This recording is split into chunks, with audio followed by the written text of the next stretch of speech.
Hello friends, स्वागत है आपका आपके अपने YouTube channel S Kumar gardening में। आज हम वेजिटेबल ग्राफ्टिंग के बिल्कुल सरल तरीके को सीखेंगे कि आप आसानी से घर पे बिना किसी ज़्यादा व्यवस्था के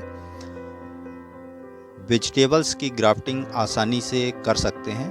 किन रूट स्टॉक का आप उपयोग करेंगे और साइन क्या है, रूट स्टॉक क्या है, क्या ज़रूरी इंस्ट्रूमेंट आपको आवश्यकता होंगे, इन सभी विषयों पे इस वीडियो में हम चर्चा करेंगे। वीडियो थोड़ा लंबा हो सकता है, पर यदि आप वीडियो पूरा देखते हैं तो आप वेजिटेबल ग्राफ्टिंग आसानी से घर पे कर पाएंगे।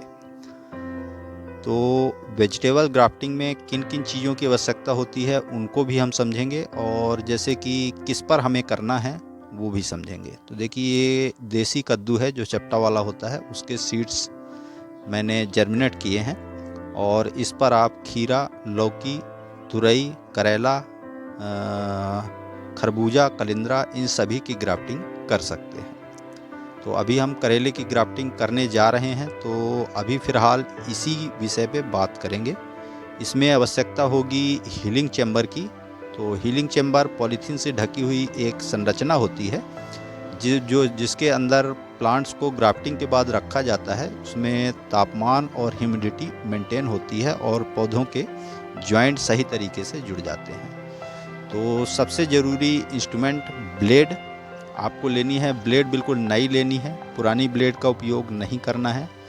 हाथ आपके बिल्कुल साफ़ होने चाहिए। सैनिटाइज़र से या साबुन की सहायता से आप हाथ अच्छे से साफ़ कर लें, उसके बाद ही यह काम आपको करना है। तो देखिए, सबसे ज़रूरी इंस्ट्रूमेंट मैंने आपको बताया ब्लेड, और एक एक चीज़ इस वीडियो में हम बात करेंगे। और यदि आपने अभी तक चैनल को सब्सक्राइब नहीं किया है तो सब्सक्राइब कर लीजिए, ताकि मैं लौकी, करेला, तुरई और खीरा इत्यादि की भी ग्राफ्टिंग का वीडियो अपलोड करूंगा तो उसका नोटिफिकेशन आपको समय समय पर मिलता रहे। तो दूसरे चीज़ की जो आवश्यकता होगी, हीलिंग चैम्बर जिसे मैंने कहा, उसके लिए आपको एक पॉलीथीन की आवश्यकता होगी और एक टब की। तो टब में हम हीलिंग चैम्बर जनरेट करेंगे, यानी ह्यूमिडिटी उसमें जनरेट करेंगे। कैसे करेंगे, वीडियो को लास्ट तक देखिए, एक एक चीज़ मैं क्रमशः आपको बताऊंगा। तो देखिए, ज़रूरी इंस्ट्रूमेंट जो थे वो मैंने आपको बता दिया। देखिए, इसमें हम जब ग्राफ्टिंग के बाद अपने पौधे को रख के और पॉलीथीन को ढकेंगे, तो उस चीज़ के लिए मैंने कहा। तो यदि टब ना हो तो उसका भी जुगाड़ मैं आपको बताऊंगा कि आप हीलिंग चैम्बर आप किस तरह डेवलप कर सकते हैं बिना टब और पॉलीथीन के भी। तो देखिए, जैसे कि मैंने इनको डिस्पोजल ग्लासेस में अपनी सीडलिंग ग्रो की है। तो रूट स्टॉक के लिए मैंने कद्दू की जो बीज हैं उनको जर्मिनेट किया है, और इनकी ग्राफ्टिंग को ज्वाइंट करने के लिए हमें ग्राफ्टिंग क्लिप की आवश्यकता होगी। ये अलग अलग साइज की आपको ऑनलाइन मार्केट में मिल जाएंगी। तो देखिए, चूँकि मुझे इस साल ग्राफ्टिंग करनी थी, तो अभी मैंने कुछ पिछले साल भी परचेस की थी, और अभी मैंने कुछ ज़्यादा ग्राफ्टिंग क्लिप परचेस की हैं, क्योंकि इस साल मैं थोड़े ज़्यादा संख्या में करेले, लौकी और खीरे के पौधों पे ग्राफ्टिंग करना चाहता था। तो मैंने कुछ ज़्यादा क्वांटिटी में अपनी ग्राफ्टिंग क्लिप ऑनलाइन मार्केट से परचेस कर ली है। तो इसकी भी आवश्यकता है, चूँकि जब आप पौधे पे ग्राफ्टिंग करेंगे तो उनके जॉइंट में पकड़ बनाने के लिए हमें ग्राफ्टिंग क्लिप की भी आवश्यकता होगी। तो देखिए, ये आपको ऑनलाइन मार्केट में जैसे कि यदि इस क्लिप की बात करें तो ये लगभग 250 में मुझे 32-30 की संख्या में मिल गई हैं ऑनलाइन मार्केट में। तो मैंने इसे अमेज़ॉन से परचेस किया है, आप चाहें तो परचेस कर सकते हैं। और जैसा कि मैंने टब के विषय में बताया, तो यदि आपके पास टब की व्यवस्था ना हो तो आप सीडलिंग अपनी डिस्पोजल ट्री में ग्रो करें, और इसको ढक के आप इस पे टेप भी लगा देंगे। तो दो साइड से कट लगा के आपको इधर से भी एक छोटा टुकड़ा लगा देना है, नहीं दोनों साइड से आपको टेप लगा देना है, ताकि अंदर की हवा जो है वो बाहर ना निकले और बाहर की हवा अंदर ना जाए। तो इस तरह की व्यवस्था हमको करना है। इसी तरह के जुगाड़ से कहें तो मैंने विंटर चालू होने के पहले टमाटर के पौधे की ग्राफ्टिंग की थी और अब वह पौधे फ्रूटिंग और फ्लावरिंग की स्टेज पे पहुंच चुके हैं और उनका अपडेट भी मैं आपके साथ लगातार साझा कर रहा हूं। तो इसीलिए मैंने कहा कि चैनल को सब्सक्राइब कर लें ताकि ग्राफ्टिंग के से रिलेटेड जो भी वीडियो मैं अपलोड करता हूं उसका नोटिफिकेशन आपको मिलता रहे। तो सबसे पहले हमें एक कट लगाना है। जो कट लगाएंगे आप इस तरह का कि एक पत्ती जो कि बीज से निकलती है और उसके बगल से हमें 45 डिग्री में एंगल में इसे कट करना है, जैसा कि आप चित्र में देख रहे हैं। यदि आप वीडियो में सही ढंग से नहीं समझ पा रहे तो चित्रों के माध्यम से भी मैं आपको समझाने की कोशिश कर रहा हूँ। और वह भाग जहाँ से नई ग्रोथ हो सकती है, जैसे कि ये कद्दू के पौधे पे हम ग्राफ्टिंग कर रहे हैं, तो उस भाग को आपको खुरच के अच्छे से निकाल देना है, क्योंकि ग्राफ्टिंग जब आपकी सक्सेस हो जाती है उसके बाद यहाँ से कद्दू की ग्रोथ हो सकती है। जैसे कि हम इस पे अभी करेले की ग्राफ्टिंग कर रहे हैं तो बगल से कद्दू के पौधे भी डेवलप हो सकते हैं, तो ऐसा ना हो तो इसलिए हमको उस पोर्शन को अच्छे से साफ कर देना है ताकि वहाँ से कोई भी नई ग्रोथ ना होने पाए। तो देखिए हमने पौधे को अच्छे से साफ कर लिया है और एंगल की बात करें तो 45 से 50 डिग्री का एंगल मैंने इस पे प्रयोग किया है और इसी एंगल के प्रयोग से आपको भी करना है। तो देखिए मैंने इसे सही ढंग से कट कर लिया है। सिर्फ एक पत्ती जो शुरू में निकलती है जब हम बीज बोते हैं उसको छोड़ के, और बाकी का सारा हिस्सा काट के मैंने इससे अलग कर लिया है। और चूंकि अब हमें इस पे करेले की ग्राफ्टिंग करनी है तो इसको हम 45 डिग्री के एंगल में जो बीज से निकलने वाला पोर्शन होता है उसके नीचे से कट कर लेंगे और उसको भी मैं आपको काट के दिखाता हूँ। देखिए मैंने इसे काट लिया है। देखिए दोनों पत्ती जो बीज से निकली हैं उसके जस्ट नीचे से मैंने इसे कट किया है और 45 डिग्री के एंगल में कट किया है। तो देखिए अब हम इसे इस तरह, जिस तरह आप चित्र में देख रहे हैं, इस तरह लगा के और फिर अपनी ग्राफ्टिंग क्लिप इस पे लगाएंगे और फिर उसके पश्चात हीलिंग चैम्बर में इसे हीलिंग होने के लिए 1 हफ्ते का वक्त देंगे। देखिए ग्राफ्टिंग क्लिप कई साइज़ की और आकार की आपको ऑनलाइन मार्केट में मिल जाएंगी, आप अपनी सुविधा अनुसार मंगा सकते हैं। तो देखिए इस तरह हमको कद्दू के पौधे पर अपनी करेले की जो साइन हमने उपयोग की है कलम, उसको ग्राफ्ट कर देना है और इसके पश्चात हम इसे या तो कवर कर देंगे डिस्पोजल ग्लास से और या फिर हीलिंग चैम्बर में, जो मैंने आपको टब की सहायता से बताया। क्योंकि यदि आपको ज़्यादा पौधे ग्राफ्ट करने हैं तो आप बड़े साइज़ का टब, देखिए मैंने इसको इस तरह पहले भी एक पौधा किया है और उसको करके रखा है ताकि मैं आपको सही ढंग से समझा सकूं। तो देखिए इसको आप पॉलीथीन टेप कोई भी हो आपके पास, उससे आप 2 साइड में छोटे छोटे टुकड़े काट के और लगा दीजिए। इसको आप छाया वाली जगह में रखें 1 हफ्ते के लिए और फिर उसके बाद इसको जो कवर है हमें हटाना है और फिर भी उसे छाया में ही रखना है जब तक हमारा पौधा अच्छे से सेटल ना हो जाए, उसका जॉइंट अच्छे से पक्का ना हो जाए, तब तक उसे हम छाया वाली जगह पे ही रखेंगे। देखिए इसी तरह मैं अपने 5-6 पौधे की ग्राफ्टिंग मुझे करनी है करेले की, तो सारी क्रमशः मैं करते जा रहा हूँ और थोड़ी थोड़ी जानकारी आपके साथ शेयर करता जा रहा हूँ कि आपको जो बातें मैं बताते बताते यदि चूक गया हूँ तो उन बातों को भी मैं दोहराता जाऊँगा। और वीडियो आप पूरा देखिए ताकि लास्ट में हीलिंग चैम्बर में जब मैं इसे रखूँगा तो उसे आपको कैसे मेंटेन करना है उसकी भी जानकारी आपके साथ साझा करूँगा।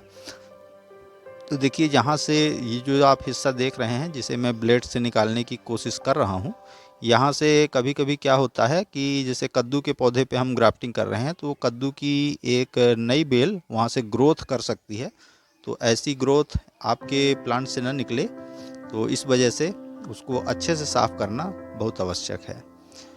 तो देखिए दूसरे पौधे को भी 45 डिग्री के एंगल में आपको कट करना है और फिर ग्राफ्टिंग क्लिप की सहायता से, जैसा कि मैंने आपको बताया, उस तरह आपको इसे ज्वाइंट करना है।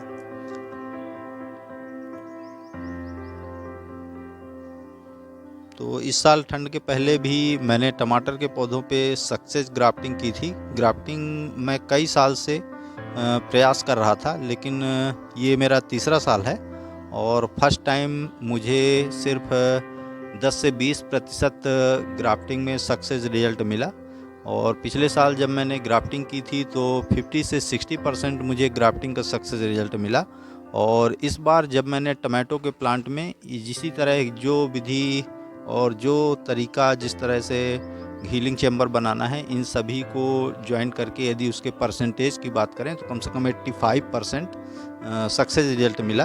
तो जब कोई भी कार्य आप लगातार करते रहते हैं और उसके आपका हाथ धीरे धीरे बैठता जाता है तो उसका सक्सेस रेट लगातार बढ़ता चला जाता है, आपको उस चीज़ को करने का अनुभव बढ़ता चला जाता है। तो इसीलिए यदि आप भी ऐसा करना चाहें तो ज़रूरी नहीं कि आपको 100% या 60% या 70% सक्सेस फर्स्ट टाइम से ही मिलने लगे। करते करते ये चीज़ अनुभव में आती है। तो देखिए, इस तरह आपको जितने भी प्लांट्स आपको ग्राफ्टिंग करने हैं, और इसमें भी कई तरीके से ग्राफ्टिंग की जाती है, उसके भी कई मेथड हैं। तो उनका भी वीडियो मैं बना के और आपके लिए उसकी जानकारी आपके साथ शेयर करूंगा। तो अभी हम सिंगल पत्ती वाला इसको साइड क्लिफ्ट ग्राफ्टिंग या क्लिफ्ट ग्राफ्टिंग कह सकते हैं आप, कि साइड में कट लगा के हम इसे अपने रूट स्टॉक में साइन को जोड़ रहे हैं। तो रूट स्टॉक के लिए हमने, जैसा कि मैंने बताया, ये देसी वाला कद्दू है जो चपटा वाला होता है। इसके स्थान पे आप जैसे करेले की ग्राफ्टिंग करना चाहें तो उसमें आप रूट स्टॉक कद्दू का या देसी गोल वाली लौकी का प्रयोग कर सकते हैं। जैसे बेल वाली जो भी फसलें हैं उन पे आप एक दूसरे को क्रॉस करके और उनकी ग्राफ्टिंग कर सकते हैं। लेकिन रूट स्टॉक हमेशा हमें ऐसा लेना चाहिए जिसमें भूमिगत बीमारियों से सुरक्षा मिले। तो जैसे देसी प्रजाति जो भी होती हैं, तो देसी प्रजाति में जैसे टमाटर की बात करें तो जंगली बैगन या जंगली टमाटर के पौधे पर हाइब्रिड की ग्राफ्टिंग, उसमें आप मिर्च, टमाटर, बैगन इत्यादि की हाइब्रिड ग्राफ्टिंग कर सकते हैं। तो अभी हम फिलहाल बेल वाली सब्जियों की बात कर रहे हैं। तो कद्दू के ऊपर आप किन किन सब्जियों की ग्राफ्टिंग कर सकते हैं, तो जैसे आप खीरे की ग्राफ्टिंग कर सकते हैं, लौकी की ग्राफ्टिंग कर सकते हैं, तुरई की ग्राफ्टिंग कर सकते हैं, खरबूजे और कलिंद्रे की ग्राफ्टिंग कर सकते हैं। तो रूट स्टॉक हमेशा ऐसा सेलेक्ट करिए, जैसे बेल वाली सब्जियों की यदि आप ग्राफ्टिंग करना चाहें तो जैसे देसी कद्दू है और देसी लौकी है जो गोल वाली होती है, उसका प्रयोग आप रूट स्टॉक के लिए करें, क्योंकि उनमें भूमि जनित बीमारियों के प्रति अच्छी प्रतिरोधक क्षमता होती है और जल भराव के प्रति भी सहनशील होते हैं ये पौधे। तो इसलिए मैंने ऐसा कहा। और इस दिशा में हमारे वैज्ञानिक भी लगातार शोध कार्य कर रहे हैं। तो छोटे से शोध कार्य मैं भी प्लांट्स पे करता रहता हूँ और उसकी जानकारी आपके साथ शेयर करता रहता हूँ। तो देखिए, जो बीज से निकलने वाली पत्तियाँ हैं और जो मेन लीव जिसमें आगे ग्रोथ होती है और आप फ्रूटिंग उससे लेते हैं, उस पत्तियों को आपको बिल्कुल काट के अपने पौधे से अलग कर देना है, ताकि वहाँ से ये जो पौधा है, जैसे हम लौकी कद्दू पे कर रहे हैं, तो अब कद्दू की ग्रोथ इस पे ना हो, ऐसा इसलिए हम करते हैं। तो देखिए, इसकी जो एक पत्ती को छोड़कर बीज से जो निकलती है और बाकी की सारी ग्रोथ आपको कट कर देनी है 45 डिग्री के एंगल में, और फिर आपको उस पर अपनी मनचाही किस्म, जैसे कि लौकी हो गया, खीरा हो गया, करेला हो गया, तुरई हो गया, वो आप ग्राफ्ट कर सकते हैं। तो कद्दू का लिया है मैंने, आप देसी लौकी गोल वाली का भी उपयोग कर सकते हैं। हाइब्रिड भी गोल में आती है, तो आपको देसी का प्रयोग करना है, हाइब्रिड का प्रयोग नहीं करना है। तो देखिए, इस तरह लगभग हमारे सभी करेले के पौधों की ग्राफ्टिंग पूरी हो चुकी है। अब हीलिंग चैम्बर, किस तरह आपको हीलिंग चैम्बर बनाना है, जैसे कि मैंने टब में बताया, उसके विषय में भी बात कर रहे हैं।